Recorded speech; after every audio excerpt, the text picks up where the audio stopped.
बच्चों, आज हम सीबीएसई सैम्पल पेपर का पार्ट बी करेंगे। सेक्शन बी होगा जिसमें 24 क्वेश्चंस होंगे और आपको सिर्फ 20 क्वेश्चंस के आंसर करने हैं। टाइम लिमिट का भी ध्यान रखना है क्योंकि आपको 90 मिनट मिलेंगे पूरा पेपर करने के लिए। तो जितने क्वेश्चंस पूछे गए हैं उतने ही क्वेश्चंस के आंसर दें और जिसमें आपको ज़्यादा कॉन्फिडेंस है उन्हीं क्वेश्चंस को करने की पहले कोशिश करें। तो आइए शुरू करते हैं सेक्शन बी का पहला question, that is 24th question. इस क्वेश्चन में पूछा गया है कि लाइमस्टोन चूना पत्थर, एक विकल्प दे रखे हैं अलग अलग पहचान करके हमें चरण 1 और चरण 2 को ध्यान से देखना है और ये किस तरह की रिएक्शन हो रही है इस टेबल में से हमें छांटना है। चूना पत्थर जो होता है उसका फार्मूला होता है कैल्शियम कार्बोनेट। इसमें यहाँ पर जब एरो के ऊपर ऊष्मा होती है तो वो ऊष्मा शोषी अभिक्रिया होती है। तो इसका मतलब चरण 1 ऊष्मा शोषी है जो कि 2 ऑप्शंस में दिखा रखा है। तो यहाँ तक हमारे लिए दोनों ऑप्शन करेक्ट हैं।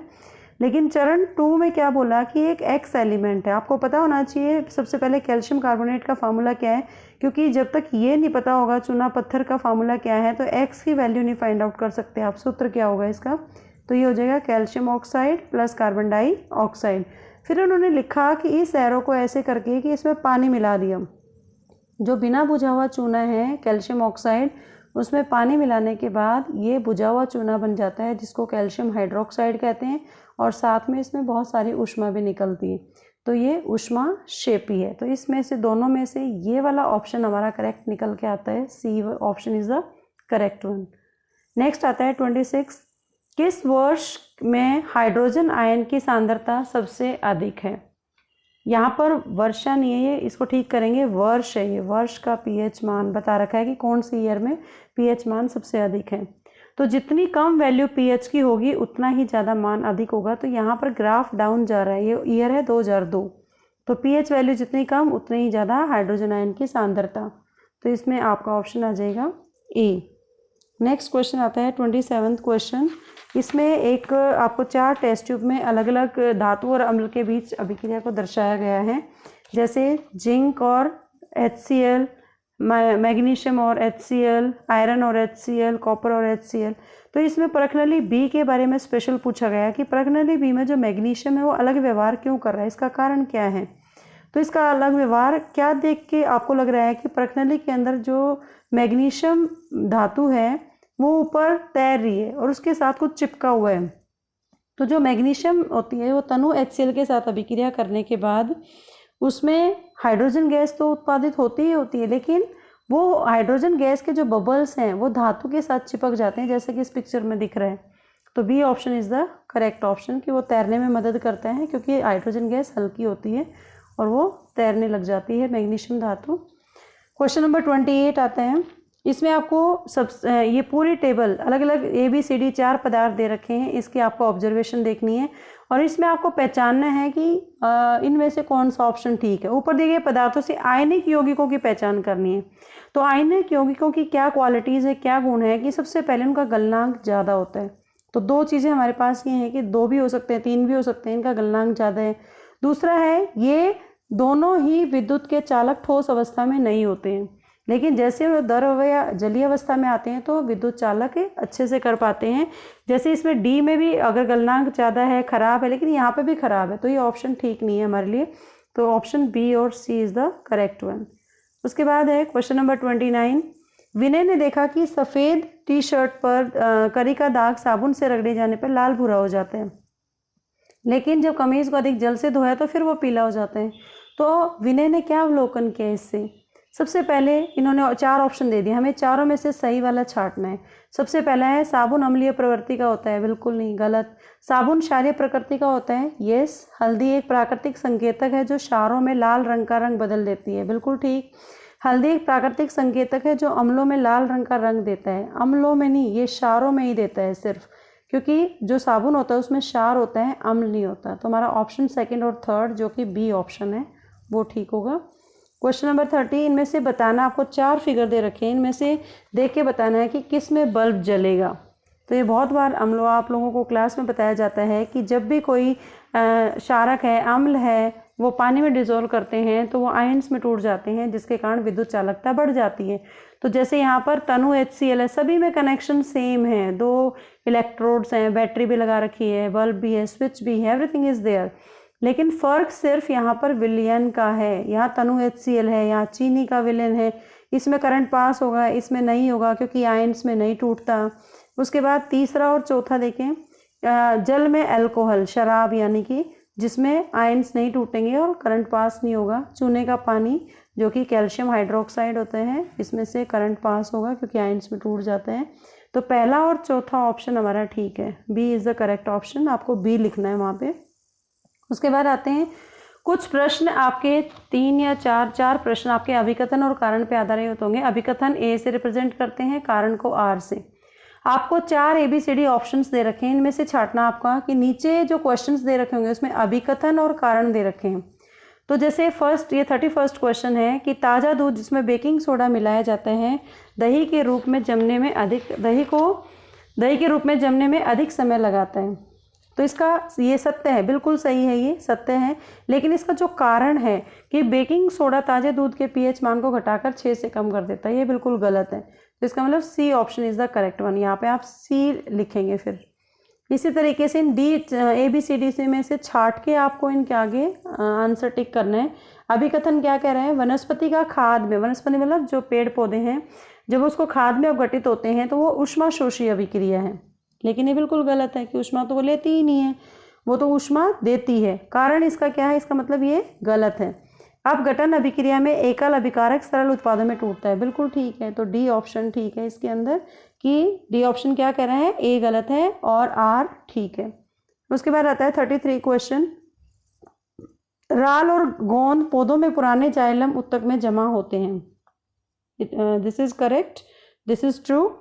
राल, कारण क्या बता रहा है इसका कि राल और गोंद पानी के अणुओं के परिवहन की सुविधा प्रदान करते हैं, ये रॉन्ग है, ये ठीक है। तो C option is the correct one. 34th question, दिन के समय आकाश नीला दिखाई देता है, बिल्कुल सही। कारण ये कह रहा है इसका नीला इसलिए दिखाई देता है क्योंकि सफ़ेद रोशनी 7 रंगों से बनी होती है। नो, ये इसका कारण नहीं है। दोनों सही हैं लेकिन इसका कारण नहीं, इसलिए ऑप्शन कौन सा आ जाएगा, बी।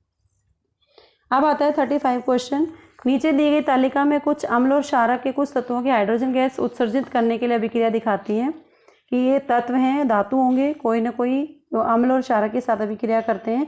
तो इनमें से कौन सा तत्व उभयधर्मी ऑक्साइड का निर्माण करता है। तो आपको पता होना चाहिए उभयधर्मी ऑक्साइड्स किसे कहते हैं। ऐसे ऑक्साइड्स जो अम्ल और क्षारक दोनों के साथ अभिक्रिया करते हैं। तो इसमें कौन सा ऑप्शन आ रहा है, ये बी वाला आ रहा है जो अम्ल और क्षारक के साथ, और डी वाला आ रहा है। तो बी और डी में ये ऑप्शन आपका सही आएगा।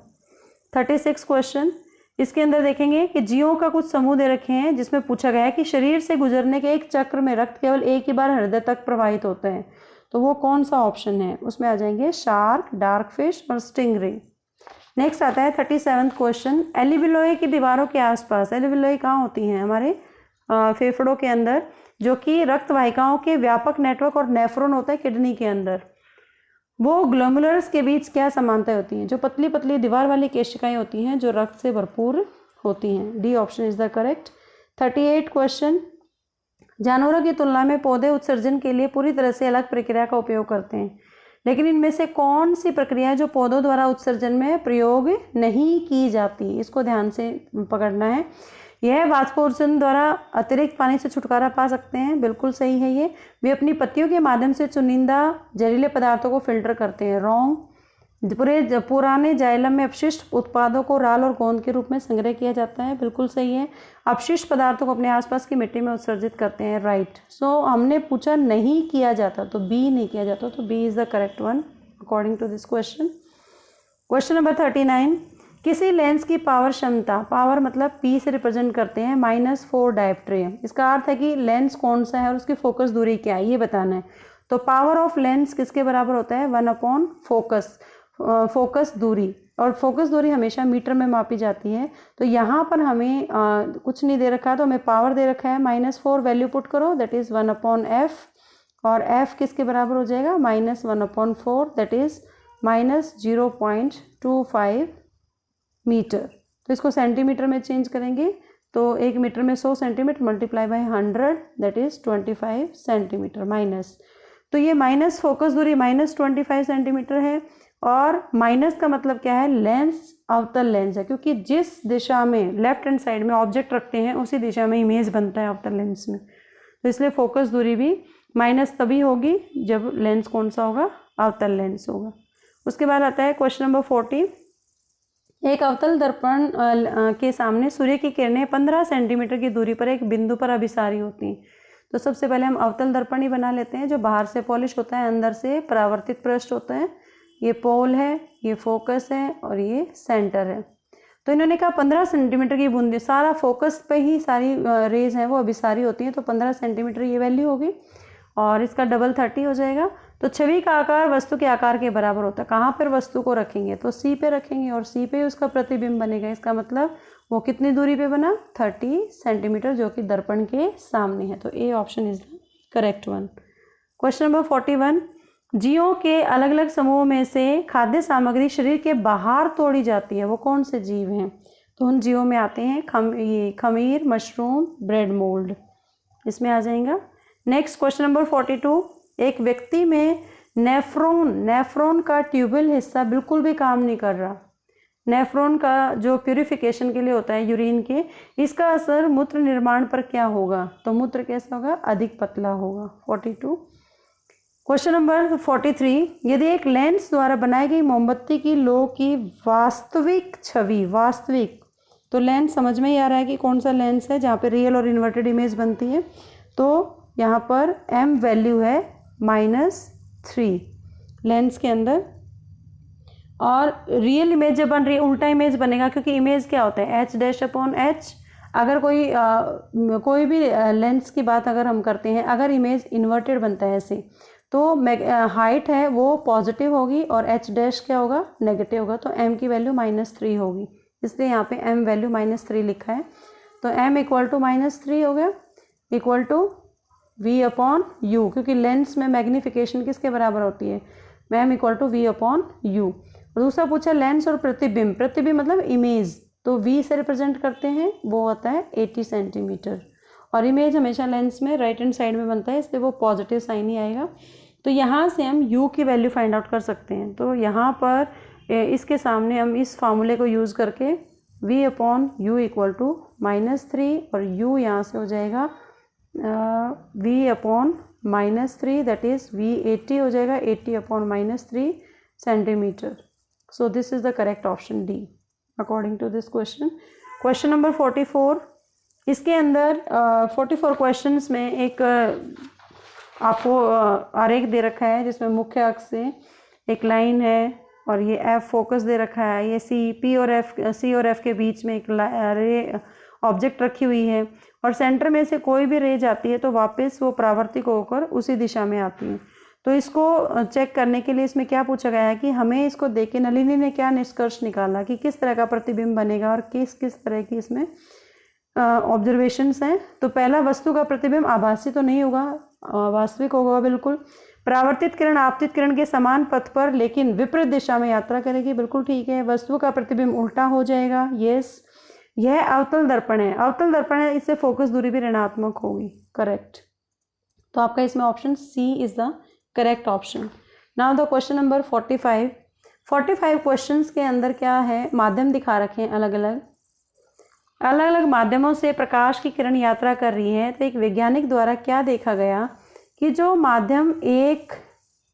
ये माध्यम है, इसमें कोण जो 1 है, कोण 3 है और कोण 4, इनकी वैल्यूज बराबर हैं, लेकिन जो कोण 2 है वो कोण 1 से कम है। यहाँ पे ये 2 वाला वैल्यू है, ये कम है इसकी। इसका मतलब ये रेयर मीडियम है और ये क्या है, डेंसर मीडियम है।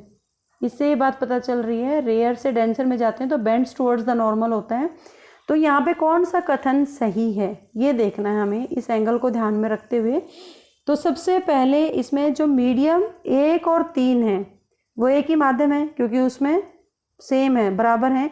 लेकिन माध्यम 1 और 3 से अधिक सघन है, तो वो ज़्यादा आपको डेंसर मीडियम है, क्योंकि एंगल 2 है वो <1 है और 1 और 3 तो बराबर ही हैं, तो इसलिए एंगल 2 3 से भी ज़्यादा सघन होगा।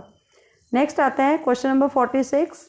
वायु के सापेक्ष जो फ्लिंट ग्लास होता है उसका अपवर्तनांक, ग्लास का अपवर्तनांक दे रखा है 1.65। अपवर्तनांक को n से रिप्रेजेंट करते हैं और L को हल को A से कर देती हूँ मैं, Na 1.36। फ्लिंट ग्लास का एल्कोहल के सापेक्ष, मतलब हमें एल्कोहल के सापेक्ष निकालना है, तो एल्कोहल के सापेक्ष आ जाएगा यहाँ पे एल्कोहल का ग्लास के विद रिस्पेक्ट में, तो ये आ जाएगा Ng/Na, अपवर्तनांक ग्लास का डिवाइड बाय एल्कोहल का, तो यहाँ पे आएगा 1.65 डिवाइड बाय 1.36। जब आप इसको कैलकुलेट करेंगे तो ये 1.21 के बराबर आएगा, and that is the B answer. Question number 47, आपको ये फिगर देख के पता ही चल गया कि ये उत्तल लेंस है। तो इसमें एक लेंस है जिसकी फोकल लेंथ 10 सेंटीमीटर दे रखी है, तो फोकल तो इसकी राइट हैंड साइड में है, तो फोकल लेंथ f है जो कि +10 सेंटीमीटर लिखेंगे इसको।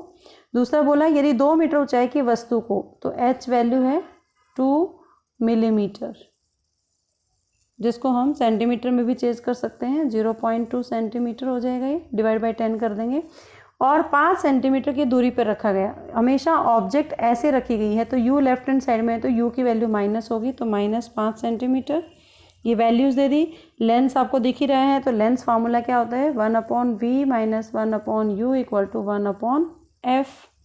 तो यहाँ पर v वैल्यू हमें निकालनी है, तो 1/v = 1/f + 1/u।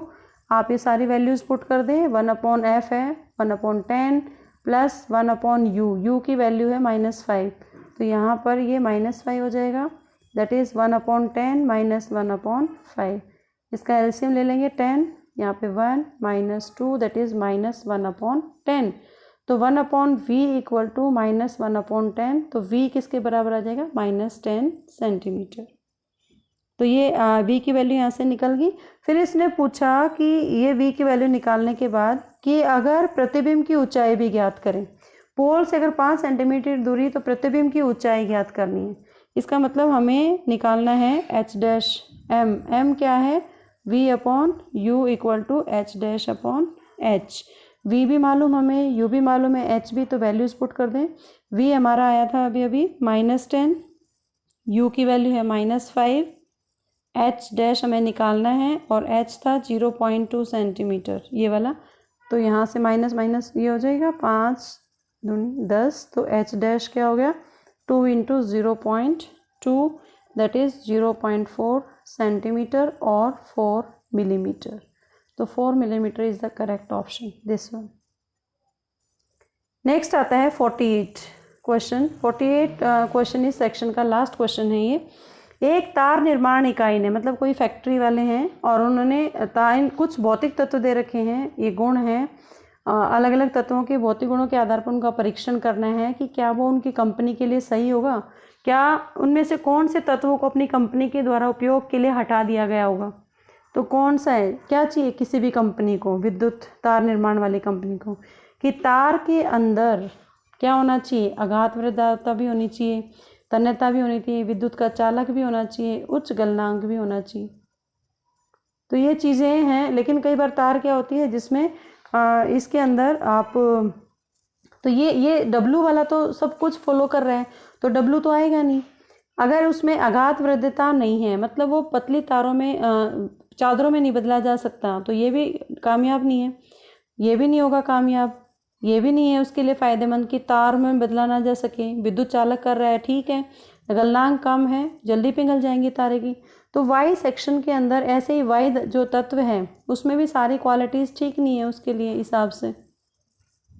तो यहाँ पर जेड है, इसमें भी ऐसा ही है कि अगर वो विद्युत चालक ही नहीं करेगी तो उस तार का पर्पज़ ही क्या होगा। बेशक वो कितनी भी आघात वृत्त, एक भी अगर इसमें इन चारों पॉइंट होने चाहिए किसी भी तार कंपनी के लिए, उच्च गलनांक होना चाहिए ताकि वो जल्दी पिघले ना, विद्युत का चालक होना चाहिए, तन्यता होनी चाहिए, आघात वृद्धता होनी चाहिए।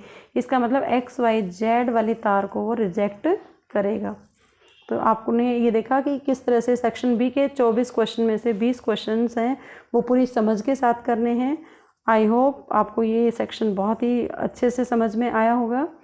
कीप वॉचिंग सुपर विज्ञान। Thank you so much.